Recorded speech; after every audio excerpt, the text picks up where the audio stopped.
Hello. So we are solving a problem जिसमें कि हमारे पास दो चार्जेज हैं, है ना। दोनों चार्जेज नेगेटिव हैं, माइनस क्यू, और इन दोनों को कनेक्ट करने वाली जो लाइन है इसके मिड पॉइंट पे, ये इन दोनों के बीच की दूरी, दोनों चार्जेज के बीच की दूरी, जो दूरी है दैट इज़ 2d, यानी कि ये सेंटर से ये डिस्टेंस d है और ये वाली डिस्टेंस भी हमारी d है ना। एक और चार्ज है प्लस क्यू जो कि परपेंडिकुलर यानी कि इक्वेटोरियल पोजीशन पे रखा हुआ है। सेंटर पे था शुरू में, लेकिन उसको डिस्प्लेस कर दिया गया बहुत ही स्मॉल डिस्टेंस से, x से, है ना। इसके चार्ज है q। सो इसको डिस्प्लेस करके छोड़ दिया गया, और यहाँ पे एक कंडीशन भी दे दिया गया है कि x is very very less in comparison to small d, यानी कि दिस डिस्प्लेसमेंट जो हम लोग ऊपर की तरफ इसको किए हैं इस q चार्ज में, है ना। इस पॉइंट को नाम देते हैं ए बी सी। तो इसका इस पॉइंट चार्ज क्यू का जो डिस्प्लेसमेंट है it is very small in comparison to the this length small d. Okay, तो यहाँ पे हम लोगों को करना क्या है कि इसको जैसे ही डिस्प्लेस करके छोड़ेंगे तो ये चार्ज क्या होगा, इसके ऊपर फोर्स लग रहा है। क्या क्या फोर्सेस लग रहे हैं देखिए ज़रा। ये इधर की तरफ फोर्स लगा, उतना ही मैग्नीट्यूड का force, but in different direction will act along this, along C. तो ये भी फोर्स एफ ही होगा इन मैग्नीट्यूड अगर देखा जाए। ओके, तो जैसे ही इस पार्टिकल को हम लोग छोड़ेंगे ये क्या होगा, यहाँ पे ऑसिलेट करना शुरू हो जाएगा, क्योंकि इसका एक नेट फोर्स इधर की तरफ लग रहा है दोनों की वजह से, ये वाला।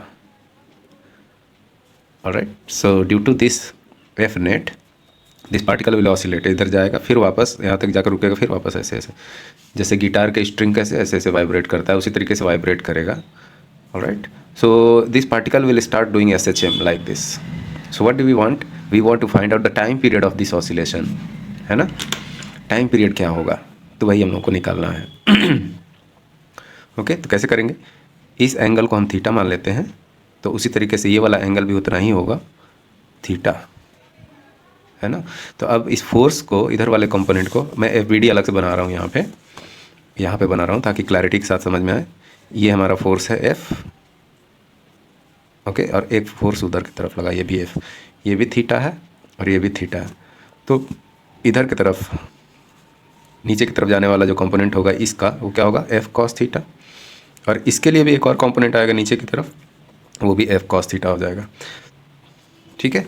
और इधर वाला कंपोनेंट क्या होगा, ये थीटा के अलावा कंपोनेंट है, so that is what, F sin theta. और इसी तरीके से एक कंपोनेंट हॉरिजॉन्टल डायरेक्शन में इस वाले फोर्स के लिए आएगा जो कि C के तरफ था, so that will also be F sin theta. Now being opposite in nature, F sin theta and F sin theta will get cancelled, है ना। तो F नेट फोर्स किसकी वजह से मिला हमको, वो मिला F cos वाले कंपोनेंट की वजह से। तो यहाँ पे हमारे पास F नेट हम लोग लिख सकते हैं जो पार्टिकल पे रिस्टोर करने के लिए लगा, यानी कि जैसे ही हमने उसको खींचा फिर वापस रिस्टोर मीन पोजीशन पे ले जाने के लिए फोर्स लगा, तो उसको लिखेंगे हम लोग -2F cos थीटा। माइनस क्यों लिख रहे हैं, क्योंकि ये मीन पोजीशन की तरफ है, वो इंटरनल फोर्स है इसलिए, यानी कि जिधर हम फोर्स लगा के उसको बाहर ले गए थे उसके अपोजिट डायरेक्शन में जाते हुए ऑसिलेट कर रहा है ये। ऑलराइट, क्लियर है ये। So F cos 2F cos theta आ गया। और F नेट, अब चूंकि ये SHM हो रहा है तो हमें F नेट को हम लोग लिख सकते हैं क्या, mass into acceleration, and this -2F, F के जगह पे क्या होगा, F क्या होगा, यहाँ पे -Q और +Q के बीच में लगने वाला फोर्स है ये। तो फोर्स क्या लिखेंगे हम लोग, ये फोर्स क्या होगा, मैग्नीट्यूड में अगर लिखूँ मैं तो magnitude will be KQ² upon this R², इसको R बोल देते हैं, A से C की दूरी को और B से A की दूरी को हम लोग R बोल दिए, तो R² हो गया, ठीक है।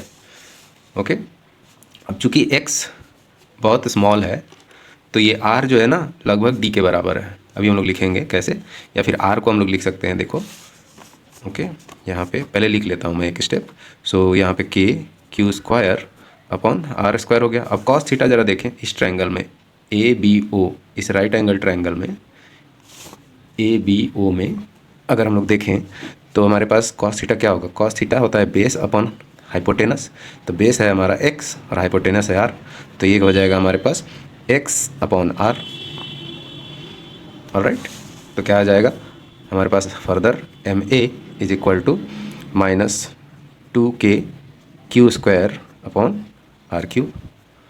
ऑलराइट, अब यहाँ पे r को अगर हम लोग देखें, यहाँ पे here R is equal to what, under root D square plus X square होगा, डी का स्क्वायर प्लस एक्स का स्क्वायर, वही तो येगा हाइपोटेनस का स्क्वायर है ना। तो R will be this, but चूँकि X is very very late, बस X is very very less than D, तो एक्स को हम लोग जीरो नेग्लेक्ट कर सकते हैं, यानी कि r is equal to approximately equal to d हो गया, है ना। तो फर्दर ये वाला एक्सप्रेशन हमारे पास क्या हो जाएगा, m a is equal to minus 2k Q square upon d cube into x, है ना। यहाँ पे एक्स छूट गया था, एक्स लिख लेंगे, ठीक है, यहाँ पे एक्स भी है ना, ऑलराइट, एक्स आ गया। ओके, इस मास को हम लोग नीचे ले जाते हैं इधर, तो acceleration a can be written as minus 2k Q square upon M D cube into x, alright. अब इस ए को हम लोग लिख सकते हैं d2x by D T square, double differentiation position का लिख सकते हैं एक्सेलरेशन को। So this will be minus 2k Q square upon M D का cube into x, alright. Now this equation looks like the standard equation of SHM। तो standard equation of SHM क्या होता है, इसको हम लोग इक्वेशन बोल देते हैं, मान लो 1। ओके, तो now let us compare comparing equation 1 with standard SHM equation. Standard SHM equation क्या होता है, d2x by D T square is equal to minus omega square into x, यानी कि जिस पैरामीटर को यहाँ डबल डिफ्रेंशिएट किया गया है that same parameter is represented with minus omega square into x, और ओमेगा क्या होता है, एंगुलर फ्रिक्वेंसी, एंगुलर फ्रिक्वेंसी होता है ये, ठीक है। तो उससे अगर कंपेयर करें तो हमारे पास यहाँ पे ओमेगा स्क्वायर की जगह पे क्या मिलेगा हमको, ओमेगा स्क्वायर की जगह पे ये मिल जाएगा 2k Q square by m D cube. तो लिख लेते हैं, तो यहाँ पे omega square will be equal to 2k Q square upon M D cube, omega square will be 2k Q square upon M D cube. अब omega square क्या होता है, omega is equal to 2 pi by t होता है ना, 2 pi by time period, okay, क्योंकि t is equal to, okay, यहाँ पे omega will be what, 2 pi radian by t, है ना, या फिर omega is equal to 2 pi f, ये भी याद होगा तो भी चल जाएगा काम।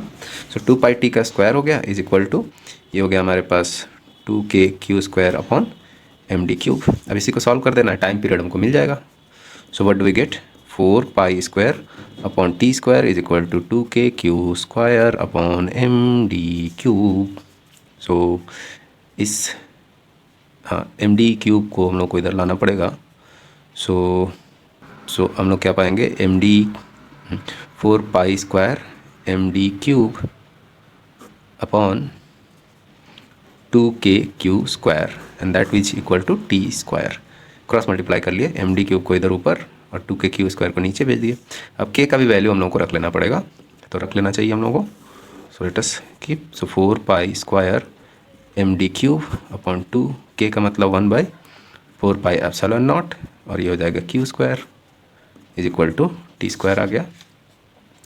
ओके, तो 4 ये ऊपर जाएगा, 4 पाई एप्सिलॉन नॉट ऊपर जाएगा, तो 4 एगो ऑलरेडी वेट कर रहा है, उसके साथ जाके ये मल्टीप्लाई हो जाएगा। तो क्या पाएंगे हम लोग, ये आ जाएगा 16 pi cube epsilon naught m D cube तो पहले ही से है, और 2q स्क्वायर तो इसके बाद आ जाएगा 2q square and that will be equal to T square. ये देखो टी 2 से ये 8 कट जाएगा, क्या पाया हमने, 8 pi cube epsilon naught m D cube upon q square. Okay, ये टी हो जाएगा। अब टी का पावर हटा दे रहे थे तो ये हो गया हाफ, है ना, यही हम लोगों को प्रूव करना था। So this is what we had to show, this is the time period of oscillation, यानी कि ये पार्टिकल ऐसे ऐसे जूं जूं जूं जूं जूं जूं जूं जूं ऑसिलेट करेगा, that is that has the expression this 8 pi cube epsilon naught m D cube upon q square. So this completes the solution of the question. Hope you have enjoyed it. So practice करो साथ में, so you will be able to more enjoy this problem. Okay, thank you, have a great day.